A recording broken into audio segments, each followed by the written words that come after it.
When Lexi Brown of the Los Angeles Sparks caught wind of Ice Cube's staggering offer to Caitlin Clark, an offer that rivaled NBA salaries, she couldn't hide her displeasure. But in the competitive arena where talent speaks louder than words, her reaction sparked a showdown you won't believe. Earning just over $80,000 this season, Brown saw this staggering NBA-level offer to Clark, then still an NCAA player, as a slap in the face to many in her league. Most people remember exactly where they were when they realized something had changed. In women's basketball, that moment had a name, a number, and a jump shot from 30 feet out.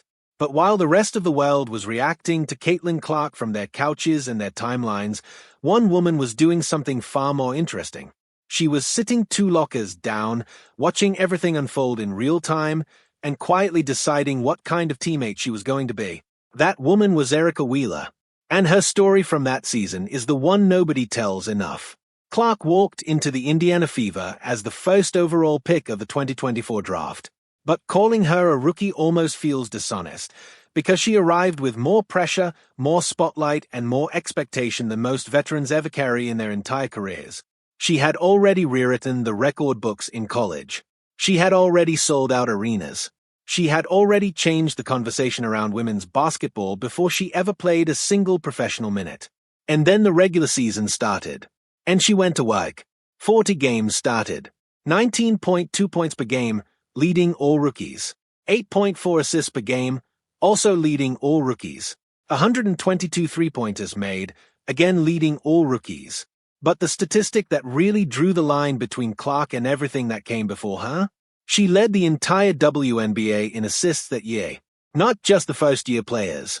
Every single player in the league. 337 dimes in one rookie season. She also topped the whole league in three-pointers made. As a first-year player, before her 23rd birthday, the Rookie of the Year vote was unanimous. There was no argument. No second-place narrative. The television numbers that followed her from city to city were not just impressive, they were unprecedented. Entire networks restructured their coverage around the Indiana Fever's schedule.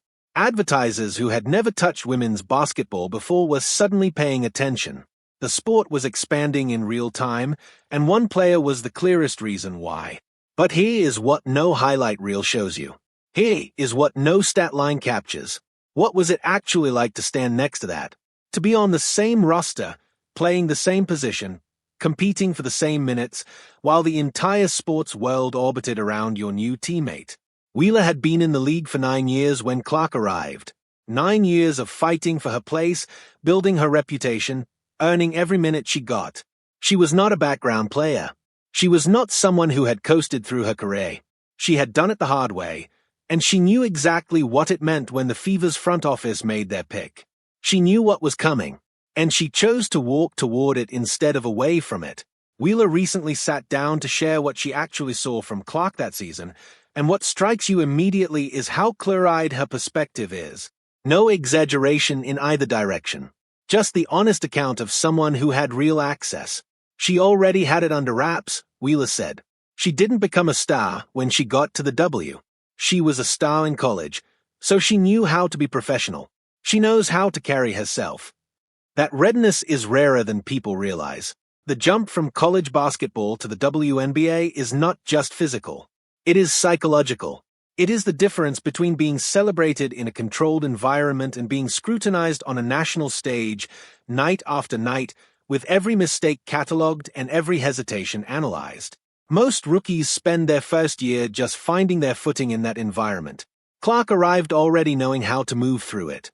Wheeler recognized that immediately, and instead of treating Clark like competition, she made a choice that says more about her character than any stat line ever could.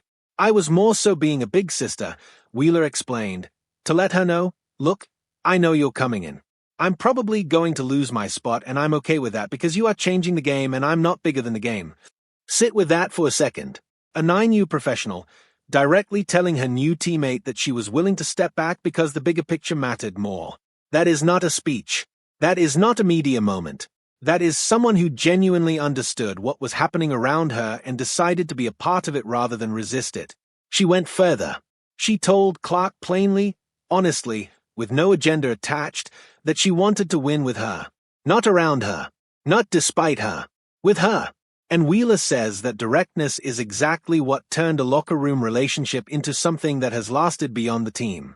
That's kind of what really brings out our friendship and our sisterhood, she said. To let her know, I've got your back no matter what. Now here is the part that the discourse around Caitlin Clark almost never gets to.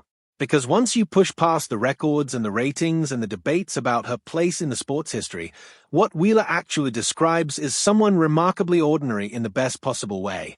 She's a damn kid, Wheeler said, laughing. All she does is play, all day. She's really a kid. That's the real Caitlin Clark, according to the person who watched her closest. Not a cultural symbol. Not a franchise savior. A young woman who genuinely cannot stop thinking about basketball, who shows up every single day just to play, who makes jokes that apparently land nowhere near as well as she thinks they do, and who has a warmth to her that the television version of her story rarely gets around to showing. One of the sweetest people, Wheeler said, will give you anything. Makes jokes all the time, even though they are terrible. She has a great sense of humor. And yet that same person, the one making bad jokes and playing pickup games all afternoon, has been handed the symbolic weight of an entire professional league's future by a sports world that decided she was the answer to every question women's basketball had ever been asked. The new collective bargaining agreement that came together ahead of the 2026 season was the most meaningful shift in player compensation and conditions the WNBA had seen in years. Better salaries, better support, a real acknowledgement that these athletes have been underpaid and undervalued for far too long. Clark's impact on the league's visibility was part of what made that moment possible. Her arrival proved that the audience was there, that the demand was real, and that the league deserved to be invested in at a different level. But Wheeler is careful here. She gives Clark her credit and then she draws a wider circle around it. I don't think it's up to Caitlin to take this league anywhere, she said. You have other players in this league and the ones that came before. We can't disregard that. She named them directly. Aja Wilson, Brianna Stewart, Nafisa Collier, players who have been putting in the work for years, building the infrastructure that Clark walked into, establishing the standard that made the WNBA a place worth paying attention to in the first place. Wheeler's point is not to diminish Clark. It is to make sure those women are not written out of their own story. Is Caitlin a part of it? 100%. What does her future look like?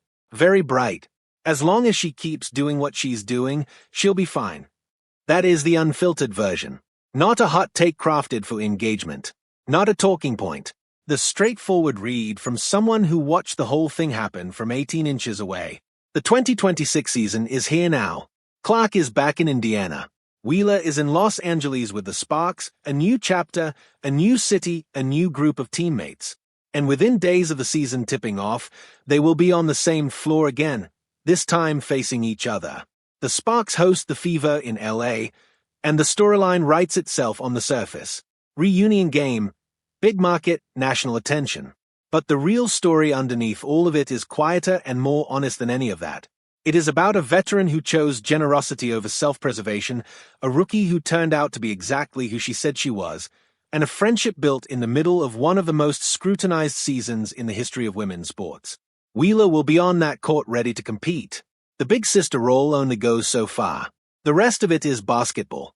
And right now, women's basketball has never had more to offer.